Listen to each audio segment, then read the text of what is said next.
এরপরে দৃশ্যটা, এরপরে কিছুক্ষণ পরেই দৃশ্য পরিবর্তন হইয়া আল্লাহ তাআলা জান্নাতকে আসল আকৃতিতে আমার সামনে তুলে ধরা হয়েছে।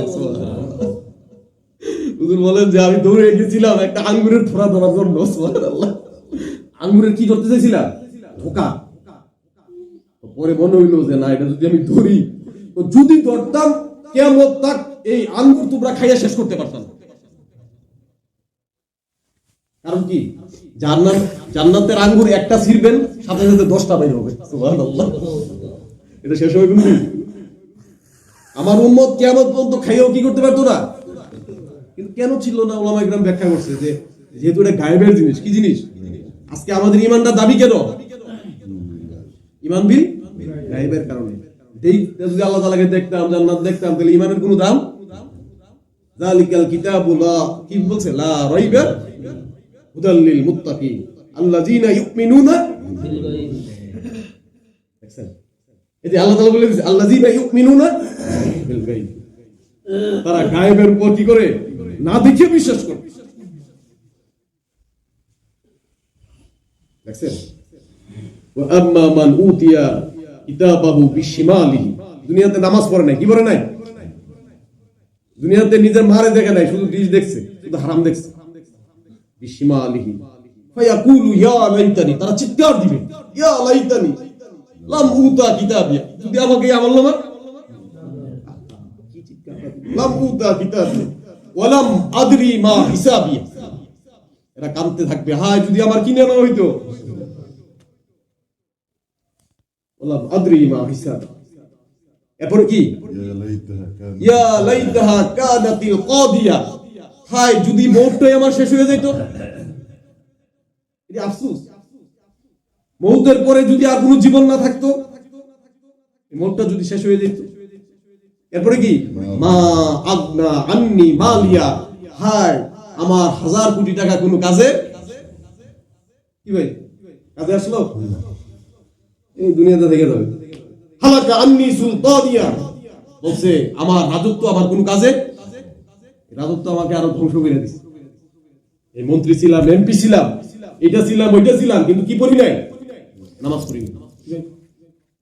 আচ্ছা, সাধারণ মানুষ রিকশা চালায়, নামাজ পড়ে না। রিকশা চালালে কি পড়ে না? আল্লাহ তাআলা হুজুর সাল্লাল্লাহু আলাইহি ওয়াসাল্লামকে আদেশ করছে, ওয়া'মুর আহলাকা বিসসালাতি ফাসতাবির আলাইহা, আদেশ করছে ওয়া'মুর, আপনি নামাজ পড়েন এবং আপনার পরিবার পরিজনকে কি করেন? আমাদের হুকুম করেন। ফাসতাবির আলাইহা, এবং এটার উপর আপনি কি করেন? জমে যান। কি করেন? কি করেন? আম্মা আয়েশা বলেন যে হুজুর নামাজ পড়তে পড়তে পা মুবারক ফুলে যাইত।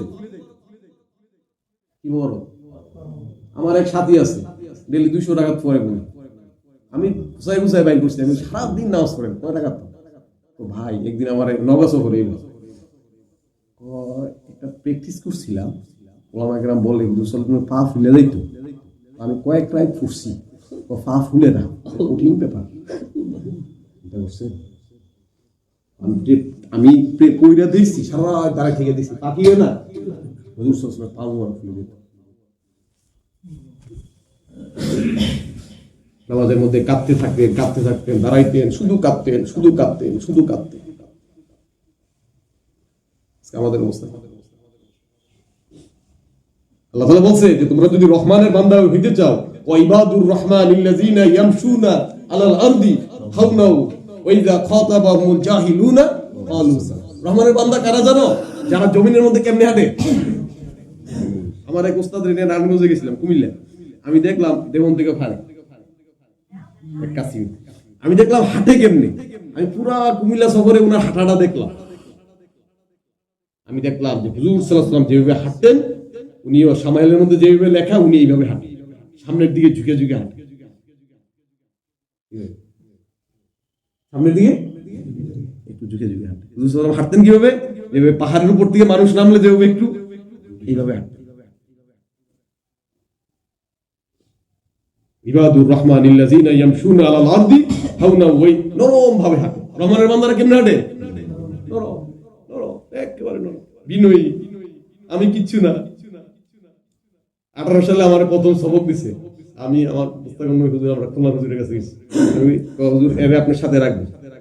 আমি রাত্রে গেছি, হুজুর আমার সবক কি? তোমার সবক হইল লেখো। লিখতেছি। প্রথম সবক ওনার আমার প্রথম কথা, তুমি ডেলি 100 বার পড়বা, আমার নিচে নিচ নাই, আমার পিছে। এটা তোমার সবক। যে কোনো মজলিসে বসবা, মনে মনে চিন্তা করবা যে আমি এই পুরা মজলিসের সবচেয়ে খারাপ লোকটাকে আল্লাহ তাআলা আমার দোষ ত্রুটিগুলা পর্দা দ্বারা ঢাইকা রাখছে, এই জন্য মানুষ আমাকে সম্মান করে। যদি ঢাইকা না দিত, মানুষ আমাকে থুতু মারল। সালাম তো দূরের কথা, কি মারলে? থুতু মারল। আমি সবার নিচে, আমি সবার পিছে, আমার লেখা আছে। এটা হলো মারেফতের সরসরাই। মারেফতের সরসরাই কি? এটা আমি কিছুই না। এই অভিশপ্ত শয়তান ধ্বংস হয়েছে কেন? সে নিজেকে কি মনে করছে? আনা খায়রুম মিনহু, আমি তার থেকে ভালো। আল্লাহর সামনে দাঁড়ায় গেছে। এরপর যুক্তিও দিছে, খলাকতানি মিন নার, আমাকে বানাইছে কি দ্বারা? খলাকতাহু মিন তিন, তাকে বানাইছেন আল্লাহ তাআলা। একটা ধমক দিছে, ফাখরুজ, বাইরে হয়ে যাও। তারপর তো অহংকার পয়দা হয়ে গেছে, আমি এটা, আমি এটা, আমি শাইখুল্লাহ দিয়েছি, আমি মুফতি, আমি হাফেজ, আমি মুস্তাকুল হুজুর আমার একদিন কার্ড দিল ইয়াতে দিয়ে, আপনি কার্ডটা আমাদের ফরিয়া শোনান। হুজুরের কার্ড চাইছে, নাই, আমার হুজুরের কার্ড দেন নাই। এরপর হেয়ার কার্ডটা দেওয়ার দরকার ছিল কি? আচ্ছা দিছে। হুজুর আমার লোকে হাসে, আপনি কি এই লেগে পড়েন না? এটা আমার কইরা বুঝান তো, এটা কি জিনিসটা? আমি বললাম, হুজুর এটা হইলো হা দ্বারা মনে হয় হাফেজ, ভিজিটিং কার্ডে লেখা হা, হা দিয়ে কি বুঝাইছে? হাফেজ। মা দ্বারা মাওলানা, মা দ্বারা বড়দেরকে কার্ড দেওয়া বেয়াদবি, ঠিক আছে না? আমি ওনাকে কার্ড দিলাম, ওই কি যায় ব্রাউনবাড়িয়া বামসারামপুর থেকে আইতেছি, আমার কার্ড দিচ্ছে আল্লাহ। হা মা, মু, মু দ্বারা হুজুর মুফতি। হা মা মু, মু দিয়ে কি? কা, কা দিয়ে হুজুর কারি। হুজুরের গাড়ি ধোকা আলাম। 100 বার সবক করেন, পড়তেছেন আল্লাহর জন্য। পড়তেছেন কার জন্য? পড়তেছেন কার জন্য? আল্লাহর জন্য। এলএম শিখতেছি কার জন্য? আল্লাহর জন্য। সার্টিফিকেটের জন্য না, এইগুলো নাম লেখার জন্য না। ওয়ালাকিন কুনু রব্বানিয়িন, রব্বানি হয়ে যাও। আল্লাহ তাআলা কি বলতেছে? তোমরা সবাই কি হয়ে যাও? তুমি মুফতি সাহেব হইছো কিন্তু রব্বানি হও নাই। এগুলো কি? তুমি শাইখুল্লাহ দিয়েছো কিন্তু কি হও নাই? রব্বানি হও নাই। তুমি পীর সাহেব হইছো কিন্তু কি হও নাই? আল্লাহ তাআলা কোরআনে কারিমে বলছে, ওয়ালাকিন কুনু রব্বানিয়িনা বিমা কুনতুম তুআল্লিমুনাল কিতাব। তোমরা কিতাব পড়েও কি বুঝতেছো না? তোমরা সবাই কি হয়ে যাও? সমস্ত বাচ্চারা বলি আমরা কি হইতে চাই? রব্বানি হইতে। কি হইতে চাই? এই হাফেজ সাহেব হইতে চাই। এই যে গতকাল হাফেজ সাহেবরা মাশাআল্লাহ হইছে। এখন কি এক বড় বাদশা, তার সালতানাতের মধ্যে এক মাদ্রাসা, ওনার টাকাই চলতেছিল। উনি গেছে একদিন ছদ্মবেশে, যাইয়া সব বাচ্চারা ডাকছে। ডাইকি আমি জানি না, মনে হয় এটা হুজুর বলছিল, মনে হয় বাদশা আলমগীরের কথাই। একবারে ছদ্মবেশে, কেউ চিনে না। উনি গেছে, যাই একজনে ডাক দিছে, এই বাচ্চা এদিকে আসো, তুমি কেন মাদ্রাসায় আসছো? সে বলতেছে, আমি মাদ্রাসায় আসছি, আমার আব্বা এলাকার বড় মসজিদের খতিব, ইমাম খতিব, আমি এর দিকে পাশ কইরা যাতে আমার আব্বা কি হইতে পারি, ওই পোস্টার নিতে পারি। বাদশা ঠিক আছে। আরেকজন ডাক দিছে, তুমি কেন আসছো? বলতেছে যে আমার আব্বা এলাকার কাজী, এলাকার কি, আমি এখানে পড়াশোনা করতেছি যাতে আমি পাশ করে কি হইতে পারি। এরকম ভাবে কয়েকজনে ডাকছে, সব এই ধরনের। বাদশার মন গেছে খারাপ, আমার টাকা খরচা কইরা কি বানাইতেছে, মাদ্রাসায় ভেঙে দিল। ছোট্ট এক বাচ্চারে পাইছে, মসজিদের মাদ্রাসার কোনা বইবে পড়তাছে, কোরআন শরীফ পড়তাছে, এর ডাকছে, এই বাবু তুমি এদিকে আসো। আসছে, ও তুমি কেন মাদ্রাসায় আসছো? তো বাদশা তো কেউ চিনে না, শব্দ বেশি গেছে। ও বলতেছে হুজুর আমি আসছি, আমার আম্মা আমাকে শিখেছে এই 7 আসমান আর জমিনের একজন খালেক আর মালিক আছে, বলছে তার পরিচয় শিখার জন্য, তার সাথে সম্পর্ক করার জন্য আমি মাদ্রাসার ভিতরে আসছি। আমাদের একজন বানানেওয়ালা আছে, কাকে চিনার জন্য? বানানেওয়ালাকে চিনার জন্য। কাকে চিনার জন্য? কাকে চিনার জন্য? বানানেওয়ালাকে চিনার জন্য। আমার একজন খালেক আছে, আমার একজন মালিক আছে, তাকে চিনবো, তার সাথে সম্পর্ক করব। দেখেন চেইন কি, প্রথমে চিনবো, তারপরে কি করব? মানবো। এই যে কালকে ডিএসডি সাহেব আসছে, উনি যদি স্যারের নামই আসতো, আমরা কেউ চিনি না, উনি মসজিদে আসতো, ওনারা কেউ একটা পয়সা দাম দিলে আমরা সবাই দাম দিলাম কেন? আমরা চিনছি। যে যাকে চিনে সে তাকে বলছে প্রথমে চিনো ফালাম আন্নাহু লা ইলাহা ইল্লাল্লাহ। এই বাচ্চার কথা শুনে বাচ্চা খুশি হয়ে গেছে, উস্তাদরা সবাই আসছে, আরে বাচ্চা দিই আমাদের ইয়াতে মাদ্রাসা বুঝে রয়েছে। বাচ্চা বলতেছে দেখো আজকে আমি মাদ্রাসাকে কি করে দিতাম, ভেঙে দিতাম। কিন্তু এক বাচ্চা, এই ছোট্ট এক বাচ্চার কথা আমি মাদ্রাসাকে আরো আমি অনুদান আমি বাড়াই দিলাম। গতকাল হুজুর বলতেছেন একজন তৈরি হওয়া,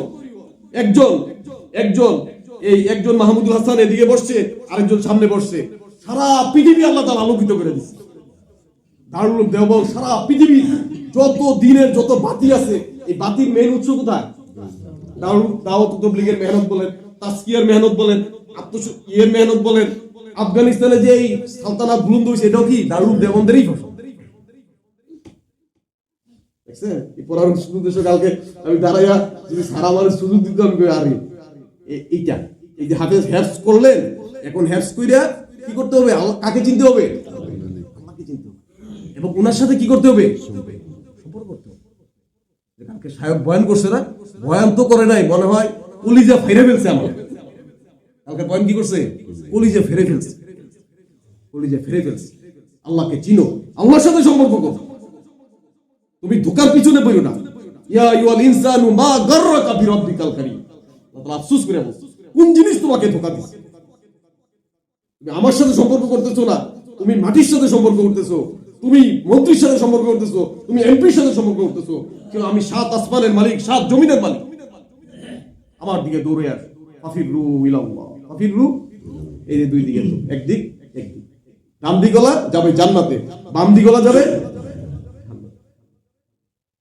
ফেরেশতারা চুলের মুঠি ধরবে, ইয়া লাইতাহা কানাতিল কাদিয়া মা আগনা আন্নি মালি হালাকা আন্নি সুলতানি।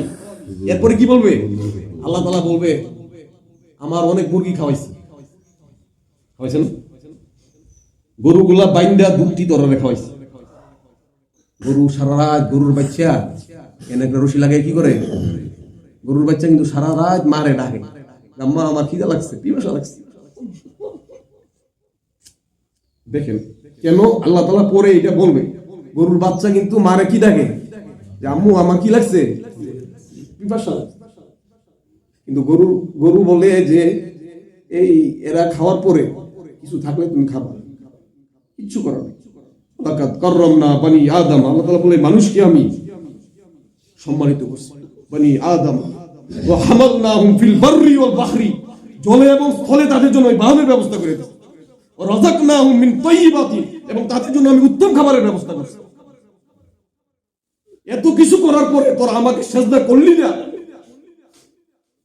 আল্লাহ তাআলা বলে আমি অনেক সহ্য করছি তোরে,